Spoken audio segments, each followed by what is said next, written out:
All right, welcome to 5.2. You have this awesome formula here.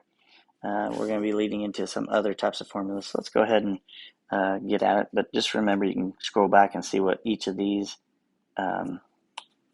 letters mean. Okay, so let's go ahead and begin. All right, so solve the equation. All right, so basic things about exponents is if your base is the same and things are equal to each other, then your exponents have to be the same. Okay, so x plus 6 must equal 3x minus 4. So I'm going to subtract x to the right. It gives me 2x minus 4. I'll add 4. 2x equals 10. Divide off the 2, x equals 5. All right, so that's number 1. All right, number 3. Again, the bases are the same, so 2x plus 3 must equal x squared. All right, so I'm going to move everything across, and I have a trinomial, x squared minus 2x minus 3. So that factors, hopefully, x minus 3 and x plus 1. Please do this on your own. So your x's are either 3 or negative 1. And then number 5, your bases are not the same, so you have to get them to be the same. So you have to figure out how to make 2 and 0.5 the same. Well, 1/2 is the reciprocal of 2. So how do you do reciprocals? You give them a negative exponent. So 2 to the negative 1 is 1/2 raised to the x minus 4. So now that is the exact same. And what do you do with exponents raised to exponents? You multiply them. So what we have here is 2 on the left side raised to the negative 100x equals 2 to the negative x plus 4. So you have to use your brain here and figure out how to make them all the same. All right, so now that they're the same, we have negative 100x equals negative x plus 4. Okay, so I'll just add x. That gives us negative 99x equals 4. X equals negative 4 over 99. All right, number 7. Okay, so a quick way to try to make these right is look for a factor that goes into both of them. So 25 on the left side is the same thing as 5 squared. Okay, raised to the x minus 3. And on the right side, 125 is 5 cubed raised to the 4 minus x. Okay, now multiply the exponents together. We get 5 to the 2x minus 6 equals 5 to the 12 minus 3x. So 2x minus 6 must equal 12 minus 3x. All right, so I'm going to add 3x to both sides. And we get 5x minus 6 equals 12. Add 6 to 12, and 5x equals 18. And divide off the 5, x equals 18 fifths. All right, now let me clean this up and we'll do number 9. Okay, number 9. So, again, 4 to the x times 1/2. You got to get the same bases to add your exponents. So somehow we got to get these together. Again, 1/2, the reciprocal of that is going to be 2, and 4 is the same as 2 squared. So let's just draw this over here for a second. 4 to the x times 1/2 to the 3 minus 2x. Okay, so I'm going to make 4 a 2 by doing 2 squared. And I'm going to make the 1/2 a 2 to the negative 1 to the 3 minus 2x. On the right side, we have 8 times 2 to the x squared. That's just 2 to the 2x, by the way. Okay, so that's what we want as well. 2 to the 2x. We want the base to be 2, and 8 is 2 times 2 times 2, or 2 cubed. All right, so now, when we multiply like bases, we add the exponents. So that's 2x plus, this will be a negative 3 plus 2x. So that's 4x minus 3. Over here we have 3 plus 2x. All right, so 2x plus 3. Subtract the 2x. 2x minus 3 is equal to 3. Add 3. And we get 2x equals 6. Divide off the 2. And x is equal to 3. All right, good practice for manipulating numbers. Okay, so understanding what these graphs are doing is kind of important. If you forget, then you just say y is a to the x plus c. Okay, what's going to happen when a is greater than 1? So we'll just say we have y equals a to the x. Okay, what is y equals a to the x? So if x is 1, okay, we'll say a is 2 because it has to be bigger than 1. So if a is 2, if x is 1, we're at 2. If x is 2, we're at 4. If x is 3, we're at 8. If x is 4, we're at 16, which this goes like this. It's a curve, okay? And when x is 0, we're at 1. So that's the basic form right there, is it always goes through 1 unless it shifts, which is what that is, okay? So it'll probably shift up c units or down c units, all right? And then if you go x is less than 0, negative 1, you get 1/2. And if x is negative 10, that's 1 over 2 to the 10th. It's still positive. So there's an asymptote on the x-axis. This is the shape of y equals a to the x if a is bigger than 1. Okay, so what's happening? As x goes to the right to positive infinity, y goes to positive infinity. And if x goes to negative infinity, as x goes to the left, what does y do? It goes to 0. It approaches 0. Okay? Which in this case would have been c. C is 0. So I guess what we need to put here is it approaches whatever c is. Okay? Let's go on. What happens? So that's the graph of f if a is 2. So we're going to graph all of these real quickly. So we just did this one on the last page, 2 to the x. We just shown that one. Let's do b, and we'll do just short ones here. We're going to try to get faster at these.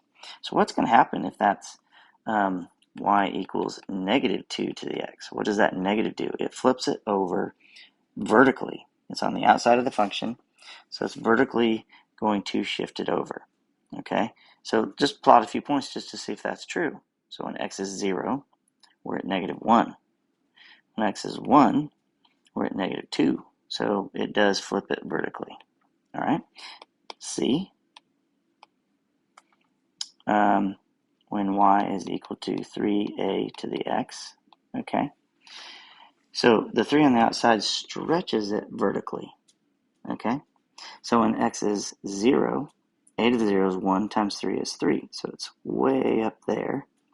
When x is 1, okay, a to the first power is a times 3. Whatever that is, that's going to really stretch it up. So what about when it's negative 1? When a is negative 1, it's 1 over a. All right, so we get a fraction. So this is just stretching it. Actually, probably we should make it look like this.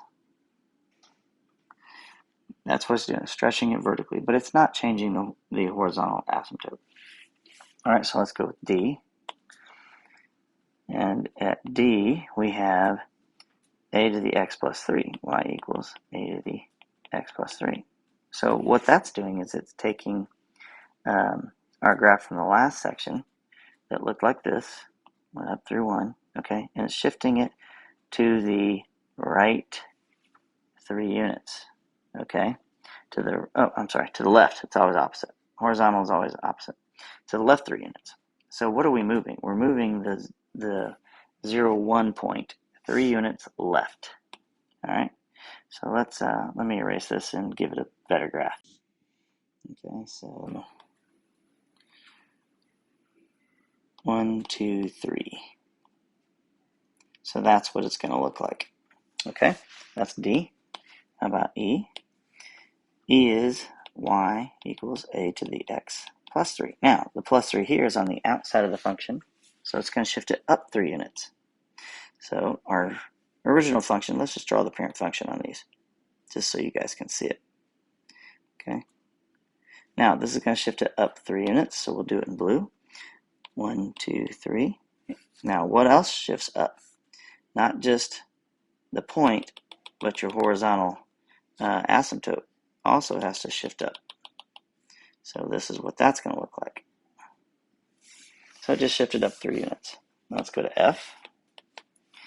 Y equals a to the x minus 3. That's inside the function, so it's opposite. It's going to be horizontal shift to the right. All right. So our original function looks like this. So we're going to shift to the right 3 units. 1, 2, 3. And the horizontal asymptote is still in the same spot. There you go. Now let's go to g. G is y equals a to the x. Minus 3 is on the outside. So it's a vertical movement. Get our original graph here. So now we're going to go down 3 units. So our horizontal asymptote moves down 3, and this point moves down 3. 1, 2, 3. And our horizontal asymptote moves down 3. So this is what it's going to look like. And now h, y equals a to the negative x. Okay, so now here we have, let's draw our parent function. The negative inside here is a horizontal reflection. So it's going to go like this. Oops, I'm going to do it in blue. All right, so if you're unsure, plot a point. What happens when x is negative 1? That makes this a negative 1, which makes it a plus 1.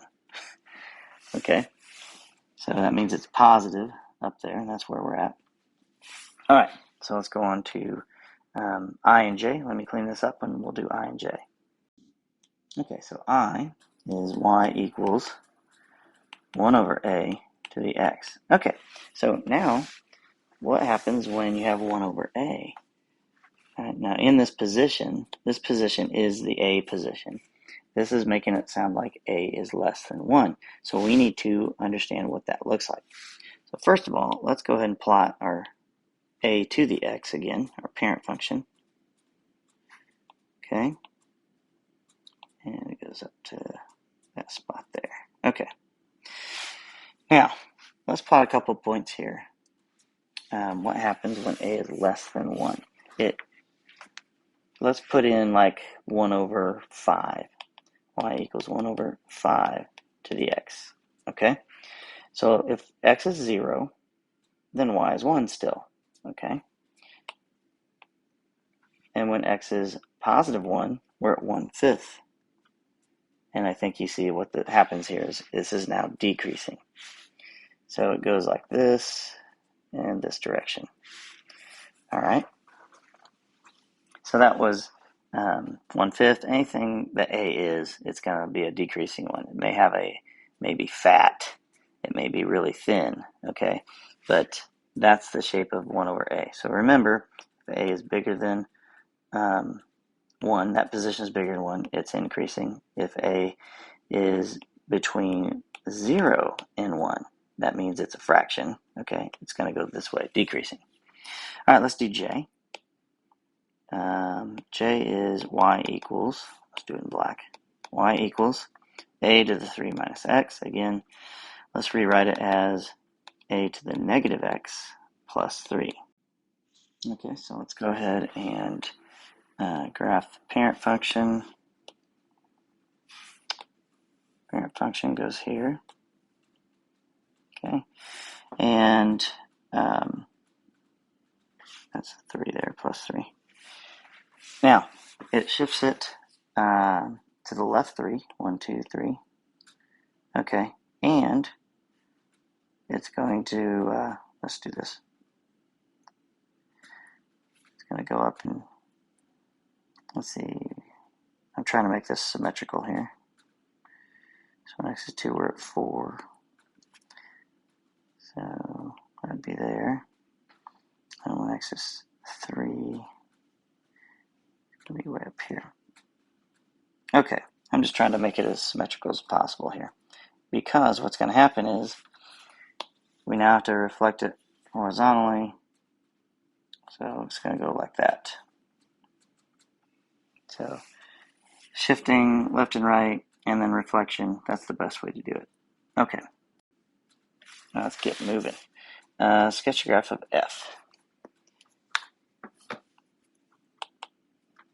So y equals 2/5 to the negative x. Okay, so a, the position of a, is between 0 and 1.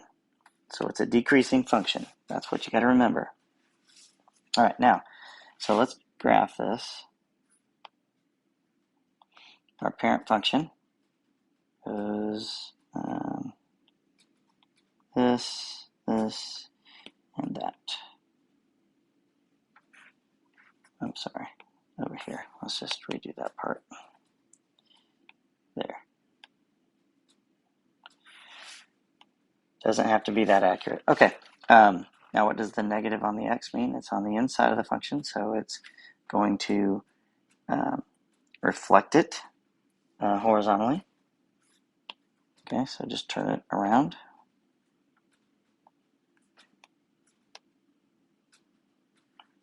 There, looks pretty good.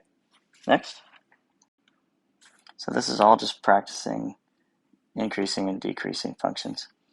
Okay, so now we have a 5 on the outside. It's going to stretch it vertically. A is between 0 and 1, so it's decreasing. And the 3 on the outside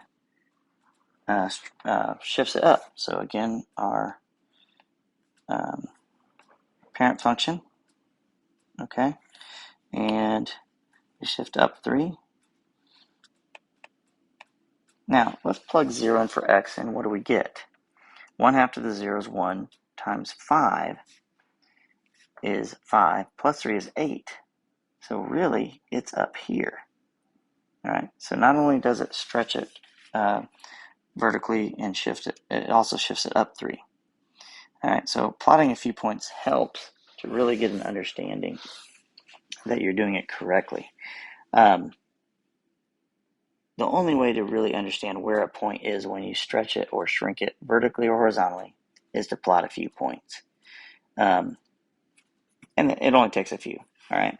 So not only did that shift up 3, but you remember your asymptote has to shift up 3 as well, okay? Up and down, you have to make sure your asymptote shifts. So this is going to go like this. All right, 19. So what do we have here? We have a shift up of 4, and a vertical reflection. And A is between 0 and 1. So that means it's decreasing, but a vertical reflection means it's going to be increasing to the right. And we're going to shift up 4. So our parent function, again,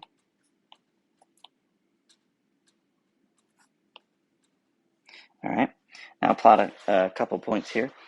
We're going to reflect it, so it's going to be going down to the right. If x is 0, 1/2 of the 0 is 1, so you have a negative 1 plus 4 is 3. All right, positive 3. Okay, so what has happened here? All right, and it's when x is 1, you're at 1/2, or negative 1/2 plus 4 is 3.5. Okay. Okay, and if you keep going, this gets closer and closer to that spot. What is that? 1, 2, 3, 4 units. So that's the asymptote. Oh, we forgot about the asymptote, didn't we? It's got to shift up 4 units. And this is a reflection vertically, okay, of a decreasing function. All right. Our parent function is not this one right here when a is between 0 and 1. That's if a is to the x. Remember, our parent function going down is when a is between 0 and 1, which it is. It's 1/2.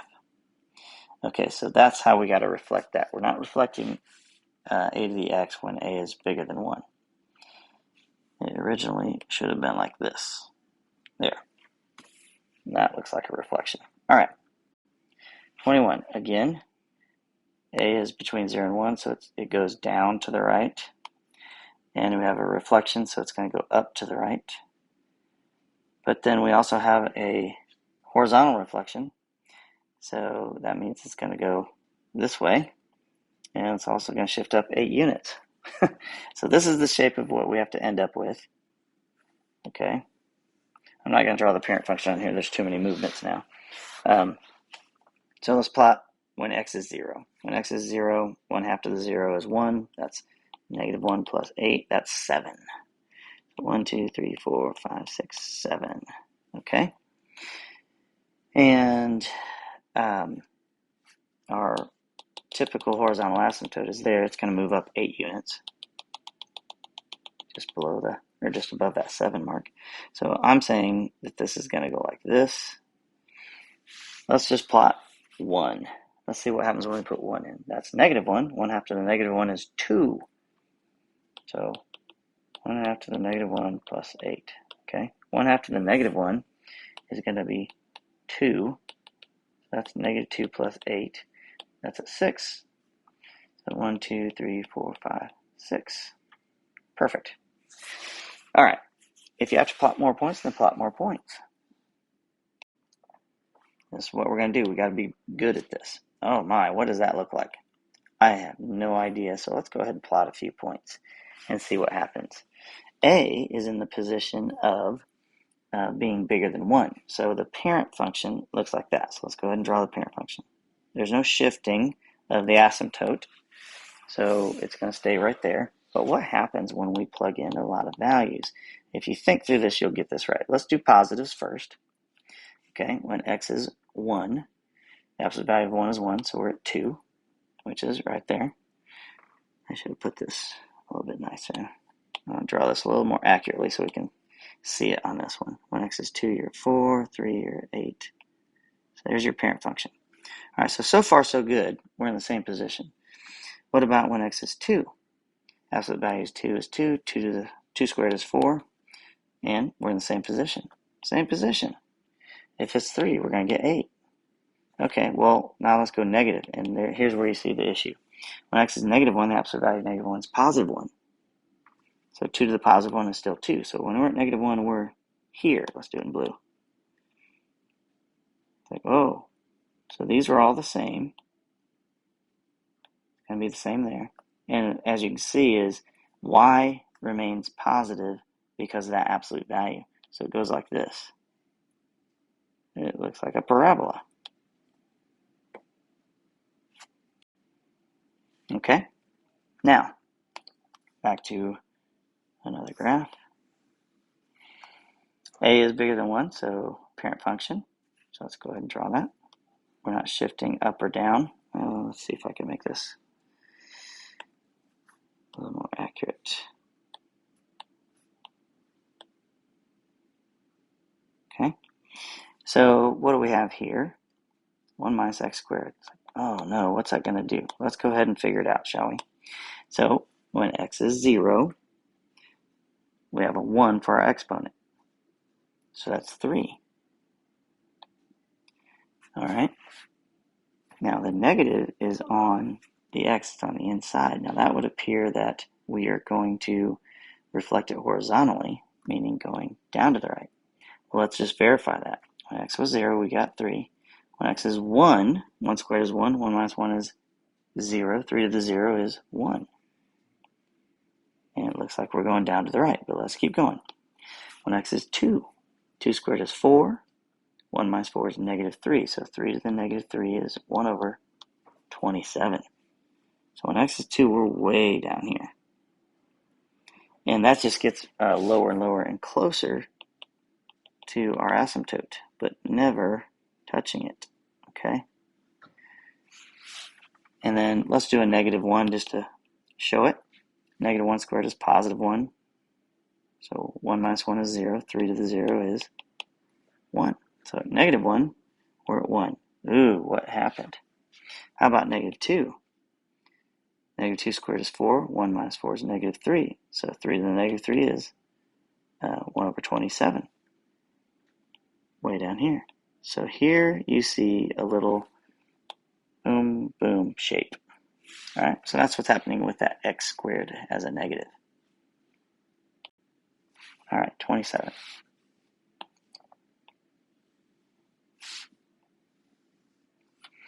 Oh man, now we have something crazy. All right, well, try to figure this out here.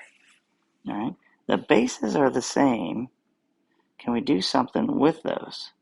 All right, let's just do a couple things here. What is 2 to the third plus 2 to the fourth? All right, 2 to the third is 8. 2 to the fourth is 16. That's going to be 24. Okay, I can't put these two together and say 2 to the seventh because we're just adding them. We're not multiplying them. Okay, so let's just plot a few things and see if we can figure out what's going on here. So if x is 0, we get 1 plus 1. Anything to the 0 power is 1, so 1 plus 1 is 2. All right, and we should do this in blue. All right, now what happens when x is 1? 3 to the first is 3. 3 to the negative 1 power is 1/3. So when x is 1, we're at 3 and 1/3. How about 2? 3 squared is 9. And 3 to the negative 2 is 1 over 3 squared, or 1/9. And here you start to see some pattern. So when x is 2, we're at 9 and 1/9. So this is doing this very quickly. Okay? All right. So what happens when it's negative 1? 3 to the negative 1 is 1/3. And it switches positions. 3 to the negative 1 is 3 to the positive 1. So at negative 1, we're at 3 and 1/3. And at negative 2, we're at 9 and 1/9. And if you're really unsure, put in something like 10 and see what happens. It's pretty crazy what goes on with these. And you just have to plot a few points to see what happens. Find an exponential function of the form b times a to the x, or b a to the x plus c. Okay, that has the given graph. Okay, so we have x and y, all right, here. We have two x's and y, so we'll use this as x and y. We also have the y-intercept when x is 0. Okay, so but the asymptote has not changed. So we're not moving it up or down. So there is no c in this case. So f of x, let's just say y equals ba to the x. All right, and c is 0. All right, so what has happened now? It's still increasing. So a is bigger than 1. We'll worry about a probably near the end. We do have x and y. Now, when x is 0, y is 2. All right, so this is ba to the 0 power. So a to the 0 is 1. So b times 1 is b. So b must be 2. So y equals 2a to the x. So we just whittle away at finding each variable. So again, y, we can use the xy 1, 5 position. And x is 1. So 5 equals 2a to the first. Divide off the 2. So a is 5 halves. So what do we really have? F of x equals, b was 2. A is 5 halves. And it's to the x power. Okay, so when x is 0, we're still at 2. So it all matches. So you just got to whittle away one little thing at a time. If the horizontal asymptote is moved, that's what c is going to be, okay? All right, same thing here. So the horizontal asymptote has moved down to 3. So what we have is y equals ba to the x minus 3. Except now this is a decreasing function. So a must be between 0 and 1. We don't know what it is yet, but we'll figure it out. We do have our y-intercept. So y is 0 when, y is negative 1. Y is negative 1 when x is 0. Okay, so now we can figure this out. Negative 1 equals b times 1. A to the 0 is 1, minus 3. Add 3, we get 2 equals b. So we found b. So notice what we're doing here. We do the horizontal asymptote first, then we do the y-intercept, and then we find a. So a is found last. So y equals 2, a to the x minus 3. Now we can find a by substituting the x-intercept. Okay, so y is 0, x is negative 1, and what do we get? Add 3. Okay, divide off the 2, and a negative exponent just means it's 1 over a. Alright, so 1 over a equals 3/2 multiplied by a on both sides. I'm doing it the long way, but this is what you'll probably do. So what we have is 3/2 a equals 1 multiplied by 2/3. A is 2/3. Okay, so what's our equation? F of x equals b is 2, a is 2/3, which it's between 0 and 1, that's why it's decreasing, to the x minus 3. Find an exponential function of the form, like what we've been doing, as a given y-intercept, okay, y-intercept, and point P. So it's the exact same thing, just no graph.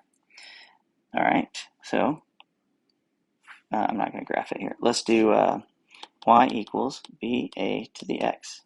So it doesn't give you a c, so we can assume that the asymptote doesn't move.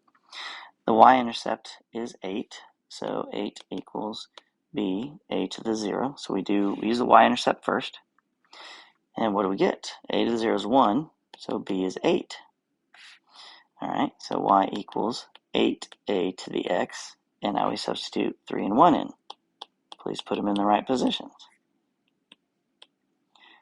So divide by 8, and a cubed. So now we take the cubed root of both sides. Cubed root of 1 is 1, cubed root of 8 is 2, equals a.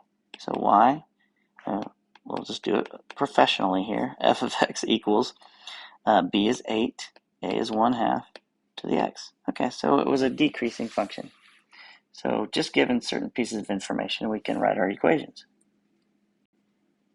Okay, last problem. Now we have an asymptote change. All right, so our y-intercept is there.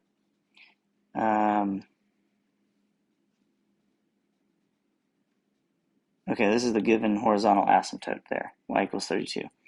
And there's our extra point. So we start with y equals b a to the negative x plus 32. And then we do our y-intercept of 212, b a to the 0 plus 32. So 212 equals b plus 32, because a to the 0 is 1. Subtract 32. And what do you get? 180 equals b. Okay. So y equals 180, a to the negative x plus 32. And now we use the last thing, the point P. Y is 112. X is 2. Subtract 32 from 112, and that should be 80. Divide by 180. I'm sorry, that's 212. No, 112. I looked at the wrong thing. So divide off the 180 and reduce by 10, then by 2. We get 4/9 equals a to the negative 2, which the shortcut is a squared. Let's just figure it out here. 4/9 equals 1 over a squared. Cross multiply if you want to do it that way. Divide off the 4. A squared equals 9/4. Take the square root. A equals 3/2. Okay, so now f of x equals b is 180. a is 3 halves to the negative x plus 32. That was the original equation. And you're done.